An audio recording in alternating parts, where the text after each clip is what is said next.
Welcome. Scott here. This week we have an heartbreaking news that Dissidia Final Fantasy Opera Omnia is coming to the end of its services.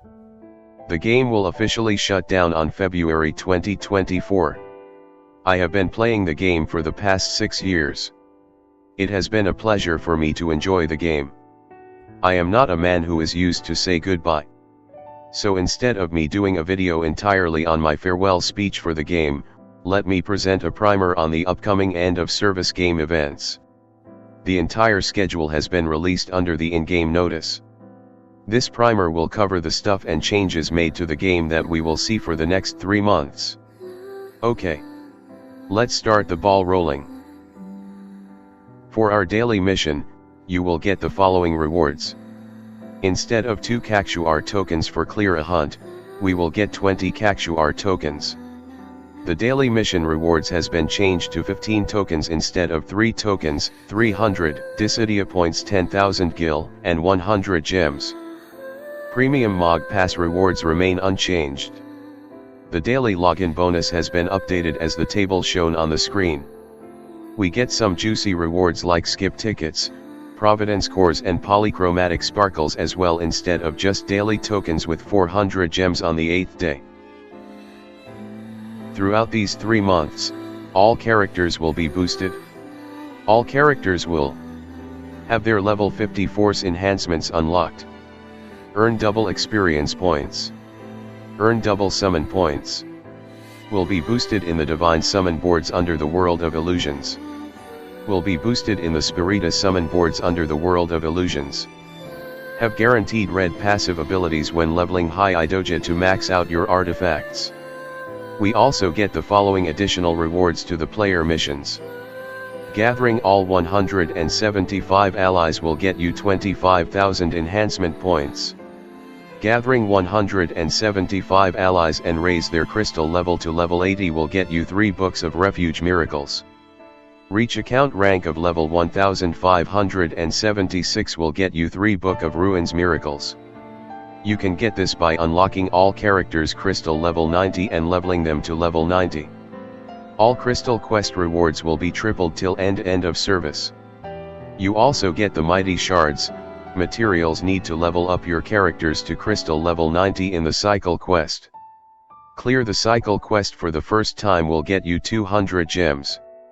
You can get a total 2,800 gems for the 14 crystal quest stages. As we are no longer getting new events, the source of pull resources is by completing the permanent content. You can get gems and tickets by clearing the story chapters, lost chapters, intersecting wills, 6 warrior quests, transcendence, abyss etc. For those who have left the summon boards untouched, you can choose to grind them now since we are finally getting the Divine and Spirita synergy boost, which will help to speed up the process. Doing quests in the World Illusion need to use stamina potions.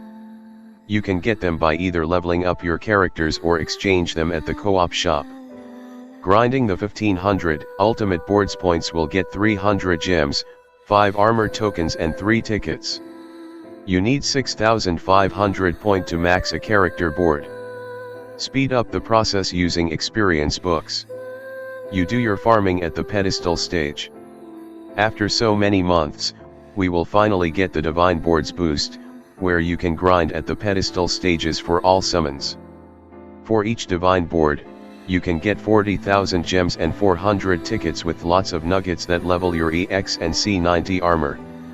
For the Spiritus boards, you can do your grinding at either the Chaos stage or Lufania stage. On the screen, you can see the list of farming team comps. Clearing 3x3 farming grid will get you 40,000 gems, 40 force shards, and 400 tickets. We will have brand new shop called the Gem Exchange Shop. In this shop, you get to exchange for the game's endgame rewards. You can exchange for Providence cores which will allows you to build and level up Ultima weapon, the powerful relics that boost your unit's damage. Getting a first copy requires 50 cores and subsequent copy costs you 150 cores. To level up your Ultima weapon, you need to switch to the sublimate menu where you need 150 Providence cores per level. In total, You need 800 Providence cores to get max Ultima weapon and 900 Providence core for the second copy of the weapon type. We will get to exchange for Ruins Ultima Ingot, which will allows you to level your character's burst weapons. You need 3 of them to max a burst weapon. We also get to exchange for Refuge Ultima Ingot, which allows you to level your character's HG or Lufania armor. You need 3 of them to max out a HG armor. We also get to exchange for Force Stone, which is necessary to level up your character's Force Enhancements level. Force Enhancement levels have a bearing on charging rate and damage bonus with the Force mechanics. You can also get enhancement points in the shop. Personally, I won't recommend you to use this shop for enhancement points and get them from the co-op shop instead. On the screen, I have done a summary table of the gems required to max a category. With the end of service announcements, we will get special title draw banner, which will split by the various groups that you see on the screen. Usually when you pull on a banner, you will get 20 G tokens per multi. In these banners, you will get 60 G tokens per multi. To token a burst, you need 400 G tokens or 80 G tokens for every 10 BT tokens. The tokens can be accumulated. Effectively, you can get a burst weapon by spending 30,000 gems. Or 6 multi.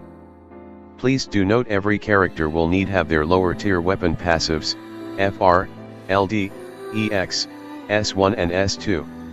So if you want to exchange for a character burst weapon, make sure you have acquired the lower tier weapons. If you are missing the X or LD, you can use the daily token shop, where you can get tokens for a cheap 20 Kakshuar tokens. If you are missing the S1 or S2 weapon, you can use the red weapon tokens. You can get weapons for recruiting certain characters at their lost chapters or certain story chapters. The only bottleneck weapons are the FR weapons and burst weapons. To get the FR, you can either do it in the pulls or exchange them with 300 G tokens. Now, I have covered all the shops and changes to the dailies and rewards. Let's me do a quick overview of the endgame content events. We will get 3 Dusk to Dawn co-op events, where you get a Shinryu fight with Shinryu co-op. From now to end of December, we will get Dusk to Dawn Evil Gazes. At dusk we will be fighting 2 Evil Gaze. This is effectively a reskin event of Kelger Lost Chapter fight. For Jan, we will get the Ogres Parade the Night event, where we will fight 2 Ogres. This is a reskin version of the Act 3 interlude Shinryu. The boss has buffed up HP of 300 million HP each for the Shinryu. This is exactly the same fight as the Dare to Defy Estrias 1 stage. For Feb, we will get the Soul Caged by Dawn event, where we will fight 2 Soul Cages. This is a reskin version of Beatrix Intersecting Wills. The boss has 85 million HP each. The co-op rewards should be the same for all 3 co-op events. You can exchange the earned tokens for mainly the enhancement points, Dissidia points, badge token, BT enhancement materials, HG armor enhancement materials, X enhancement armor, power stones, high power stones, force shards, and HG tokens. The harder the difficulty the stage, the more rewards you get. You can either do it at the Lufania co-op or Shinryu co-op. You can bring solo specialist like Kelger, Orin, Ruby Conte, or Cater, or bring your best farming party to speed up the fight. Enjoy the last moments and have fun with players who are playing the game till its end of service. Now let me cover on the end game content fights. We will get the last and final Dare to Defy event, which features up to 21 Shinryu fights. To get all rewards, you need to have a massive roster. There will be mostly likely character lockouts up to 21 stages. So, effectively you will need up to 63 characters. You can have lesser characters requirements if you manage to do a solo or duo for the stage. So plan your runs carefully and bring the party best fit for the stage. Clearing each stage will get you 12 high power stones, 140 force stone fragments and 25,000 enhancement points. As a mark of completion, you will get 4 status badges as shown on the table on the screen. Don't stress yourself too much if you are unable to clear it. It is more important to enjoy the game and have fun. The stage batches are released into 3 core groups, Estrias, NYX, and EOS. The fights for the Estrias has been released in the game already. Although the enemies are from the returning fights, they are all buffed with more HP. Do check out my channel for the infographics or clears if you need help. You can also check the Call to Arms thread in the Reddit if you need help. You can also check out other content creators who still playing the game for the clear.